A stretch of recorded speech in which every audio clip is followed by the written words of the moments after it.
Taking care of my father-in-law for the rest of my days became an unexpected certainty. The bombshell dropped when my mother-in-law announced her decision to reside with me, the new daughter-in-law. Her revelation came out of nowhere, insinuating that my husband was involved in an affair, an allegation she was determined to uphold. Shockingly, they intended to move in with the mistress, abandoning my wheelchair-bound father-in-law who relied on constant care. In the face of this betrayal, abandoning my father-in-law wasn't an option. Despite the wavering circumstances, I couldn't forsake him. Then, unexpectedly, my father-in-law rose to his feet. "My name is Linda," I introduced myself. "I'm 30 years old, married to Bob, approaching our 3rd year. Initially, our relationship flourished, but lately, communication dwindled. Is this the natural progression? The deeper you delve, the more stability you seek." Our marital life lacked excitement, especially since Bob's workload intensified about a year ago. His absence became routine, replaced by business trips that grew in frequency. Despite the strain, he always provided for us, and I had my own job to focus on. Our marriage might appear mundane from the outside, but it wasn't devoid of love. Our routine became the norm. Then, one evening, Bob arrived home unusually early. His father had supposedly suffered an accident en route to his company. The revelation shook me to the core, questioning the truth behind my husband's claims. When a car brazenly ignored the red light, it plowed into him. Thankfully, he escaped with non-fatal injuries, but the aftermath left him paralyzed in both legs and one arm, confining him to a life in a wheelchair.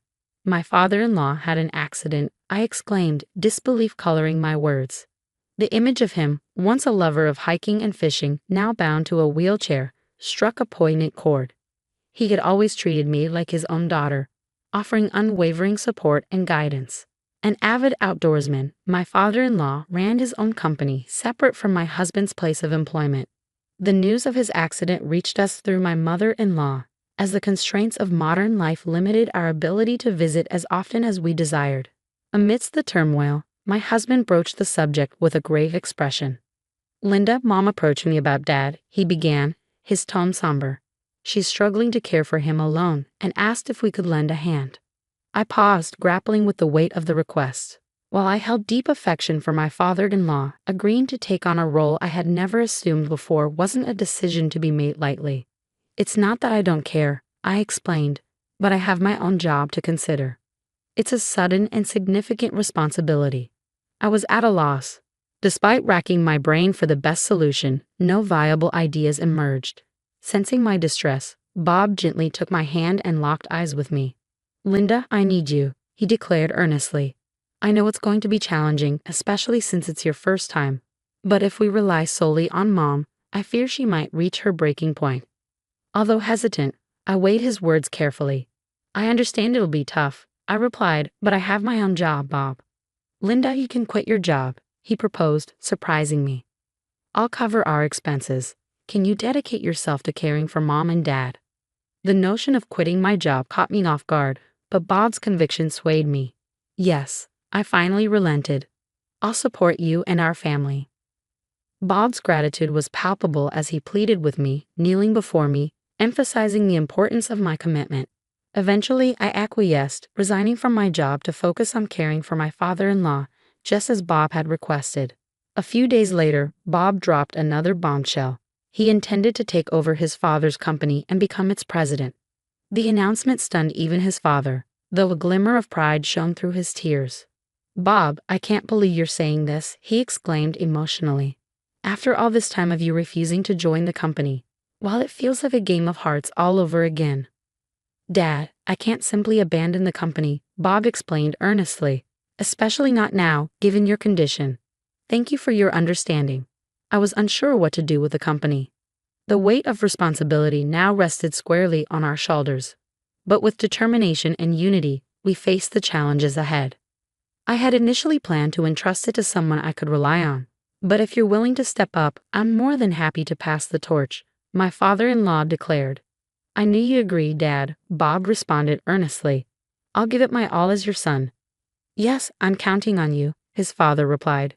"For the sake of the employees who followed me, please ensure a positive work environment." With that, Bob assumed control of his father's company, while my father-in-law transitioned from president to chairman. Traditionally, the chairman holds numerous responsibilities, but my father-in-law opted to entrust all operational aspects to Bob, retaining only his title. 2 months elapsed since Bob's takeover, and every night he returned home well past midnight. Initially, I attributed it to the demands of adjusting to his new role, but the persistent late hours raised suspicions. What's more, one night, as I struggled to sleep, I detected a peculiar scent emanating from my husband. Venturing to the kitchen for a glass of water, I heard the front door creak open. Rushing to greet him, I detected the unmistakable fragrance of soap. "Welcome home," I greeted him, surprised to find him returning so late. Caught off guard, Bob stammered, "Why are you up at this hour?" "I couldn't sleep," I confessed. "You've been coming home late every night." Bob's fatigue was palpable as he explained, "I've taken over Dad's business, and there's so much I still need to learn." Sympathizing with his struggles, I bid him good night, but as he turned to leave, the scent of soap lingered, sparking a moment of doubt. I seized his arm, my tone stern as I interrogated him. "Bob, who do you usually work overtime with?" His response was defensive. "What? Why the sudden questioning?" I pressed on. "I noticed a distinct scent on you." "Why should I know?" Bob retorted sharply. "I'm working tirelessly. Don't bother me with trivial matters." His irritation only fueled my suspicions, leaving me at a loss for how to proceed. Bob sighed, exasperated. "Can you please stop? I come home exhausted, and the last thing I need is an interrogation." "I didn't mean to," I protested, feeling the weight of his accusation. "I was just curious." But Bob's frustration mounted. "So you're doubting me? We're living comfortably because I work like this every day. Do you understand?" I nodded, chastened. "I understand," I murmured, but before I could say more, he dismissed me, storming off upstairs. Alone in the living room, I tried to reconcile our exchange, but Bob's indifference stung. The following day, my mother-in-law confronted me, her expression ominous. "Linda, I heard you suspected Bob of cheating yesterday." I didn't suspect Bob of anything, I simply inquired about his overtime companions. But my mother-in-law saw it differently, accusing me of stirring up trouble. "You're only able to live comfortably because Bob works so hard," she snapped, her words a stinging rebuke. All I did was voice a concern. I defended myself, but she dismissed it as rudeness, labeling me as the worst kind of wife. Her tirade left me stunned, and before I could respond, she dumped all the housework on me and stormed out. It was no secret that my mother-in-law had never been fond of me. Despite putting on a facade of sharing household responsibilities in front of my husband and father-in-law, I was the one who shouldered the burden of chores and caregiving. My mother-in-law often found reasons to be out during the day, returning only in the evening. My father-in-law, confined to his room, remained oblivious to her frequent absences. I was even cautioned by her not to disclose unnecessary information to my father-in-law and Bob.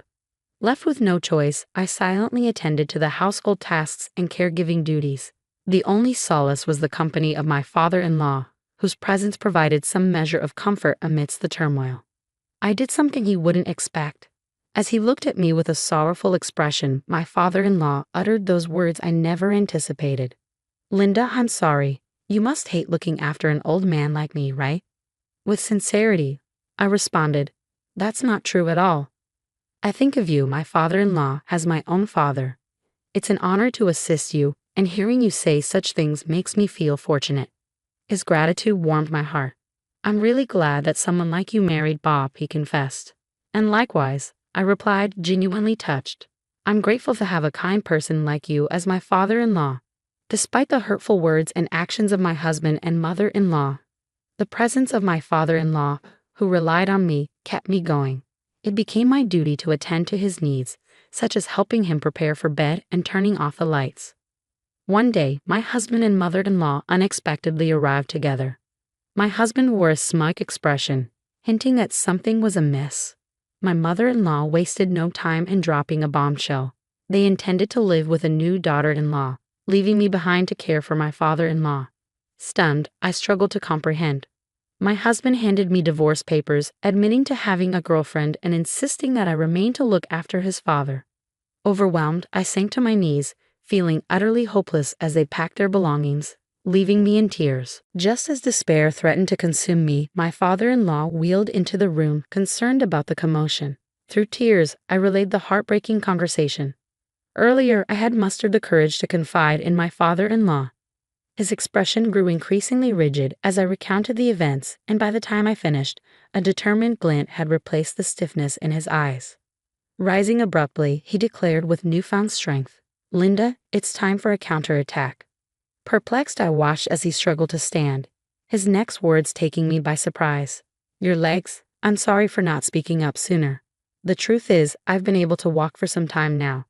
His revelation left me speechless, but he reassured me. "It's okay. Leave everything to me. The groundwork has already been laid." From a drawer, my father-in-law retrieved a large brown envelope, revealing its contents to me.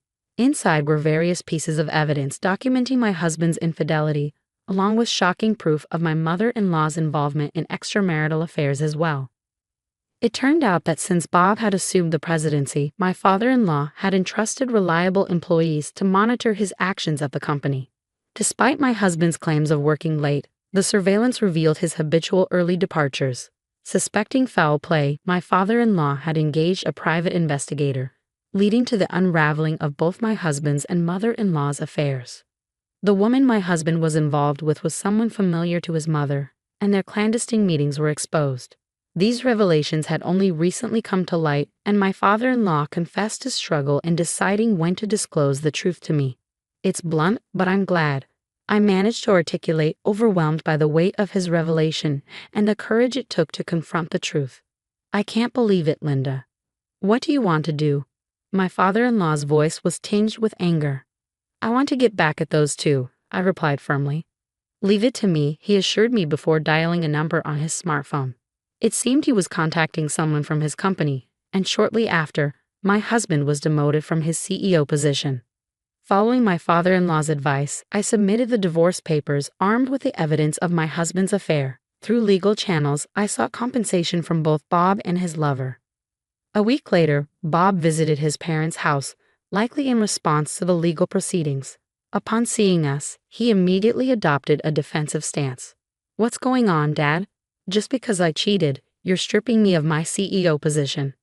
My father-in-law's response was swift and unforgiving. "Shut up. You neglected my care and hurt Linda. It's far too early for a scumbag like you to hold a leadership position."